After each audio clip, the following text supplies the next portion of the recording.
నేను రామ్ గారితో కూడా అదే చెప్పా. ఐ థింక్ ఇదే ఫస్ట్ మూవీ ఫంక్షన్ ఏమో. నాకు పొలిటికల్గా చాలా ప్రోగ్రామ్స్కి, చాలా మీటింగ్స్కి అటెండ్ అయ్యాం, చాలా మీటింగ్స్లో మాట్లాడాం. ఏ రోజు నేను ఇంత షివర్ అవ్వలేదు. ఫస్ట్ టైం ఈ ప్లాట్ఫామ్ మీద మైక్ పట్టుకుంటే నాకు షివరింగ్ వస్తుంది. దీనికి ఇన్స్పిరేషన్ అయితే సుమా గారినే తీసుకోవాలి. ప్రత్యేకంగా సుమా గారికి థ్యాంక్ యూ సో మచ్ మా. ఈరోజు ఈ కార్యక్రమానికి ఇక్కడికి ఆహ్వానించిన ముఖ్యంగా మైత్రి మూవీస్ రవి గారికి ప్రత్యేకంగా నేను ధన్యవాదాలు తెలియజేసుకుంటున్నా. ఎందుకంటే ఈరోజు ఒక మంచి సినిమాని ఆంధ్ర కింగ్, ముఖ్యంగా తాలూకా అనే ఈ సినిమా ముఖ్యంగా ఆంధ్రప్రదేశ్లో వైజాగ్ సముద్ర తీరంలో ఈ కార్యక్రమాన్ని ఏర్పాటు చేయటం, ఈ సినిమాని ప్రమోట్ చేయటం నిజంగా నాకు కూడా చాలా ఆనందంగా ఉంది. ఒక మంచి అవకాశం కింద భావిస్తున్నా. ఎందుకంటే వచ్చే ముందే ఈ కార్యక్రమంలో ముఖ్యంగా ఉపేంద్ర గారిని ప్రత్యక్షంగా ఈరోజు నేను చూడటం, పలకరించటం, ఎందుకంటే చాలా మంచి నటనతో, వైవిధ్యమైన నటనతో చాలా మందిని అలరించి చాలా మంచి ఫ్యాన్ ఫాలోయింగ్ ఆంధ్రప్రదేశ్లో కూడా సంపాదించుకున్న ఉపేంద్ర గారికి ప్రత్యేకంగా నేను ధన్యవాదాలు. భాగ్యశ్రీకి అయితే నేనైతే బ్లెస్సింగ్స్ ఇవ్వాలి. ఎందుకంటే అమ్మాయిని చూడగానే చాలా క్యూట్గా, చాలా చక్కగా, తన యాక్టింగ్ కూడా చాలా మంచిగా అనిపించింది.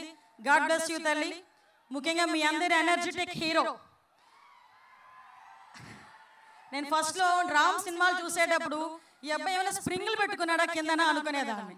ఆ డ్యాన్స్ చేసేటప్పుడు, ఆ మూమెంట్స్ చేసేటప్పుడు కూడా, ఆ మూమెంట్స్లో పర్ఫెక్షన్ కానీ, ఆ డ్యాన్స్ మూమెంట్స్ కానీ చేసేటప్పుడు ఏదో స్ప్రింగ్ మింగేడో, స్ప్రింగ్ కింద పెట్టుకున్నాడు, ఏదో సంథింగ్ జరిగింది అనుకున్నా. First of all energetic hero రామ్కి ప్రత్యేకంగా అభినందనలు తెలియజేసుకుంటున్నా. వైజాగ్ ఎప్పుడు కూడా మీ అందరికీ కూడా బ్లెస్సింగ్ ఇస్తూనే ఉంటుంది. ఒక మంచి సినిమాని ఈరోజు నేను ఇందాక రావు రమేష్ గారు, ఇంకా చాలా మంది ఆర్టిస్టులు ఉన్నారు.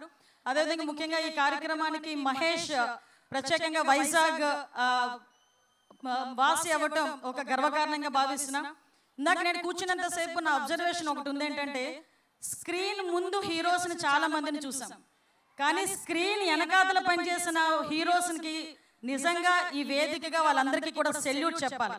ఎందుకంటే ఈ సినిమా ఇంత అందంగా, ఇంత మంచిగా 2.5 గంటల పాటు మనలందరినీ కూడా ఒకే దగ్గర కూర్చోబెట్టి మనందరి చేత చప్పట్లు, ఈలలు వేయించడానికి ముందుని స్క్రీన్ ముందుండి నటించిన ఎంత హీరోస్ ఎంతమంది ఉన్నారో, బ్యాక్ ఎండ్లోని కష్టపడిన చాలా మంది, వాళ్ళందరికీ కూడా ఈ వేదిక సాక్షిగా ఒకసారి సెల్యూట్ చెప్తూ, ఈరోజు ఈ సినిమాలో కూడా చాలా మంది, నేను ఒకటే అనుకున్నా, నిజంగా సినిమా ఆర్టిస్ట్ అంటే చాలా మంది వాళ్ళకి ఏంట్లే అనుకుంటారు.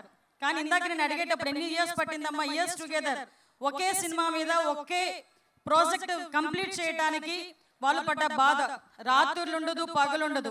నిజంగా డైరెక్టర్ గారు పిలిచి నాకు ఈ సన్ రైజ్ ఈ టైంలో కావాలి అంటే అదే టైంలో లేచి, దానికన్నా 1 గంట ముందే లేచి వీళ్ళు ప్రిపేర్ అయ్యే పరిస్థితి